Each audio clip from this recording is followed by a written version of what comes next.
ప్రపంచ దేశాలలో అధిక శక్తి ఉన్న దేశంగా అమెరికా చలామణి అవుతున్న వ్యూహాత్మక పరంగా అది ఇతర దేశాలపై బలంగా ఆధారపడిన దేశంగా మారిపోయిందన్నది ఇప్పుడు స్పష్టమవుతోంది. ముఖ్యంగా ఖనిజాలు, వనరుల విషయంలో చైనాపై అనుభవిస్తున్న ఆధారత అమెరికాకు ఎదురవుతున్న పెద్ద సవాలుగా మారింది. పెట్రోల్ నుంచి పిల్లల చిన్నవాటి వరకు చాలా అవసరాల కోసం అమెరికా ఇతర దేశాలపై ఆధారపడుతోంది. అన్ని సమయానికి అందించాలి అన్న అమెరికన్ పాలనా సైకాలజీ కారణంగా దేశీయంగా తక్కువగా తవ్వకాలు జరుగుతున్నాయి. వనరుల తవ్వకాల్లో పర్యావరణ పరిరక్షణే పెద్ద ఆంక్షగా మారింది. అందుకే గాలియం, జర్మేనియం, యాంటీమోనీ వంటి కీలక ఖనిజాలను డికేడ్స్ నుండి దిగుమతులపై మాత్రమే ఆధారపడి సంపాదిస్తోంది.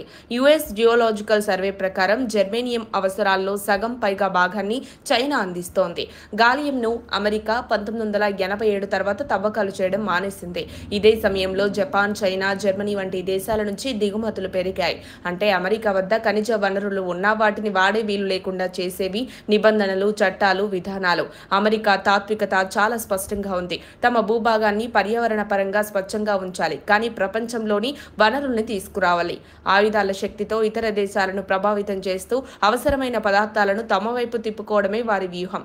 ఇదే సమయంలో మేడ్ ఇన్ అమెరికా అన్న పేరు చెబుతూనే దానికి అవసరమైన ముడి పదార్థాలన్నీ విదేశాల నుంచి దిగుమతి చేసుకుంటోంది. అయితే కొన్ని సంస్థలు అమెరికాలో తవ్వకాలకు ప్రయత్నాలు మొదలుపెట్టాయి. పాత బొగ్గు గనులు, లిగ్నైట్ వనరులు, ఇడాహోలో యాంటీమోనీ గని వంటి ప్రాజెక్టులపై దృష్టి సారిస్తోంది. ఈ యత్నాలకు డిపార్ట్మెంట్ ఆఫ్ డిఫెన్స్ నుంచి నిధులు కూడా సమకూరుతున్నాయి. కానీ ఇది చాలదని నిపుణులు చెబుతున్నారు. ఎందుకంటే ప్రపంచవ్యాప్తంగా చైనా, రష్యా, తజికిస్తాన్ వంటి వారే ఈ ఖనిజాలు 90% సప్లై చేస్తున్నాయి. చైనాపై ఆధిపత్య పోరులో ట్రంప్ ఎప్పటి నుంచో గట్టి నిర్ణయాలు తీసుకుంటున్నారు. పెద్ద దెబ్బలే వేసినా కొన్ని అమెరికన్ కంపెనీలకు, బిజినెస్ లీడర్లకు ఈ విధానం ఇబ్బందికరంగా మారుతోంది. ఎలన్ మస్క్ వంటి పారిశ్రామికవేత్తలు కూడా ఈ పరిణామాల ప్రభావాన్ని ఎదుర్కొంటున్నారు. అమెరికా చైనాతోనే కాదు, మైత్రి దేశాలైన కెనడా, మెక్సికోతోనూ విభేదాల్లో పడిపోయింది. కెనడా పర్యాటకులు అమెరికాలో అడుగు పెట్టకుండా చేయడం, మెక్సికో సరిహద్దు గోడ నిర్ణయం వంటి ఈ ఒడిదుడుకులకు ఉదాహరణలు. ఇప్పటి పరిస్థితుల్లో అమెరికా ముందు 2 మార్గాలున్నాయి. దిగుమతులపై ఆధారాన్ని కొనసాగిస్తూ చైనాను వ్యూహాత్మకంగా ఎదుర్కోవడం, తమ సొంత ఖనిజ వనరులను తవ్వడానికి చట్టాల్లో మార్పులు చేసుకుని దేశీయ ప్రొడక్షన్ను పెంచడం. ఇది యుద్ధం కాదు గానీ ఒక విప్లవాత్మక మార్గం కావచ్చు.